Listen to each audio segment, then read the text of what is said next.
Madam ఈ మధ్య ఒక హిందూ మీద మన తెలంగాణ ఒక వ్యక్తి మీద మార్వాడీలు కొట్టారు. సో ఇప్పుడు అట్లా కొట్టినందుకు ఇక్కడ వ్యాపారాలు చేసుకుంటానికి వచ్చిన వాళ్ళు మన మీద దాడి చేయడం ఏంటి, తెలంగాణ మీద ఆంధ్ర మీద దాడి చేయడం ఏంటి?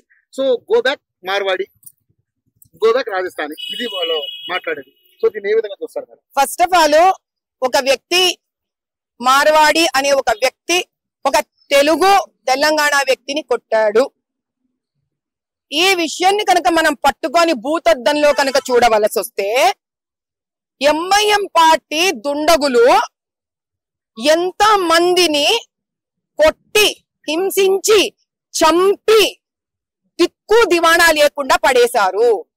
రోహింగ్యాలు వచ్చారు, ఇక్కడ 1,500,000 రోహింగ్యాలు ఉన్నారు ఇక్కడ.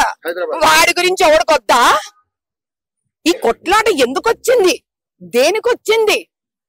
ఒక వ్యక్తి ఇంకో వ్యక్తిని కొట్టాడంట. 3.5-4 కోట్ల తెలంగాణ ప్రజలలో హిందూ కొట్టుకుంటున్నాడు, హిందూ ముస్లిం కొట్టుకుంటున్నాడు, ముస్లిం హిందూ కొట్టుకుంటున్నాడు.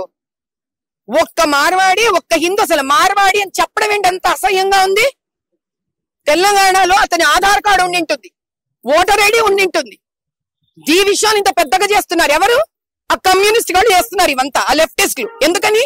బీజేపీ గవర్నమెంట్ సెంటర్ లో స్ట్రాంగ్ గా ఉంది, దేశాన్ని ముందుకు తీసుకొని వెళ్తుంది. కాంగ్రెస్ ని తరిమి కొట్టి బయటికి వెళ్ళిపోయే టైం వచ్చింది కాబట్టి అంటే మహారాష్ట్రలో రెచ్చగొడుతున్నారు, కర్ణాటకలో రెచ్చగొడుతున్నారు, ఇప్పుడు తెలంగాణకు కూడా వచ్చారు. అయ్యా తెలంగాణ హిందూ ప్రజలు కొంచెం బుర్ర ఉపయోగించుకోండి. మన చుట్టుపక్కలే మనం రెచ్చగొట్టే వాళ్ళు ఉంటారు. అమ్మవారి గుడిని కూలగొట్టే కాంగ్రెస్ గవర్నమెంట్ ఇది. ఏ కమ్యూనిస్ట్ నోరెత్తుతున్నాడు తెలుసా? ఎవడెత్తట్లేదు. ఏ లెఫ్టిస్ట్ నోరెత్తుతున్నాడు? ఎవరు నోరెత్తట్లేదు. ఈ రోజు నేను పోరాడితే నా హిందూ ధర్మ పోరాటాన్ని కూడా వీళ్ళు రాజకీయ రంగు రుబ్బుతున్నారు దీనికి. ఆ తెలంగాణ శ్యామ్ అంట ఏమంటున్నాడు? నీ దగ్గర 1 ఎకరం ఉంటే ఇయ్యి అంటున్నాడు. నా దగ్గర ఎకరం ఉండే ఇచ్చే ముందు నువ్వు ఇక్కడికి వచ్చి అమ్మవారి గుడి దగ్గర దెబ్బలు తినిపో నువ్వు ఫస్ట్. తెలంగాణ ప్రజలు బతుకమ్మ చేసుకున్న ఆడవాళ్ళని భయంకర నాశనం చేస్తే అటువంటి రజాకార్కి చేతులు కలిపిన కాంగ్రెస్ తొత్తులు ఉన్నారు ఇక్కడ. వాళ్ళ గురించి మాట్లాడే ధైర్యం ఇది కమ్యూనిస్ట్ లెఫ్టిస్ట్ వాళ్ళకి. కలిసిమెలిసి ఉన్న భారతదేశాన్ని విడగొట్టే ప్రయత్నం చేస్తారా? దేశం నుంచి తరిమి కొడతాం. ధైర్యం ఉంటే రోహింగ్యాల గురించి మాట్లాడండి. తెలుసా? ర్యాపిడోలు గీపిడోలు పేరు మీద రోహింగ్యాస్ ఎంతమంది ఆడకూతులను నాశనం చేస్తున్నారో తెలుసారా మీకు? అది మాట్లాడే ధైర్యం దమ్ము లేదు కానీ మీకు.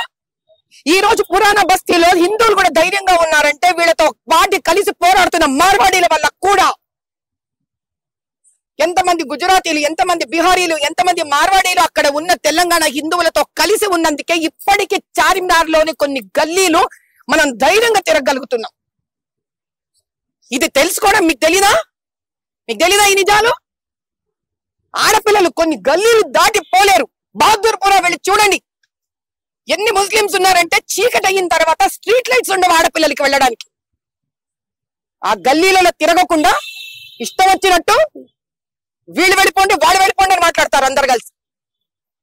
ఇది భారతదేశం, ఇది భరతమాత పిల్లలందరం ఇక్కడ కలిసి మెలిసి ఉండాలి, హిందూ ముస్లిం కలిసి మెలిసి ఉండాలి అని చెప్పి మోదీ గారు తప్పన పడుతుంటే హిందువులు కొట్టుకుంటారయ్యా? ఖబర్దార్, ఇంకెవ్వరైనా ఎప్పుడైనా ఇక్కడ నుంచి హిందువులు కొట్టుకున్నారంటే మీది మాది మనందరి సర్వనాశనం మనమే కోరుకున్నట్టు లెక్క. ఇదే కాంగ్రెస్ కి కావాలి. డివైడ్ అండ్ రూల్ పాలసీ చేస్తున్నారు వాళ్ళు. తెల్లోడు చేశాడు, తెల్లోడి నుంచి అద్దెగా తెచ్చుకున్నాడు ఆయన నెహ్రూ గారు. ఆ వంశమే ఇదంతా. జాగ్రత్తగా ఉండండి. అట్లా చేస్తేనే రాజ్యాలు నిలబడతాయి అనుకుంటున్నారు వాళ్ళు. ఇంకా మనం ఎవరు విడగొట్టకూడదు. అందరం కలిసిమెలిసి ఉంటాం, ఇక్కడే ఉంటాం. తెలంగాణ తెలుగు వాళ్ళము రాజస్థాన్ లో బతుకుతాం, గుజరాత్ లో బతుకుతాం, వాళ్ళు ఇక్కడికి వచ్చి బతుకుతారు. That's it. జై బోలో భారత్ మాతా కీ జై.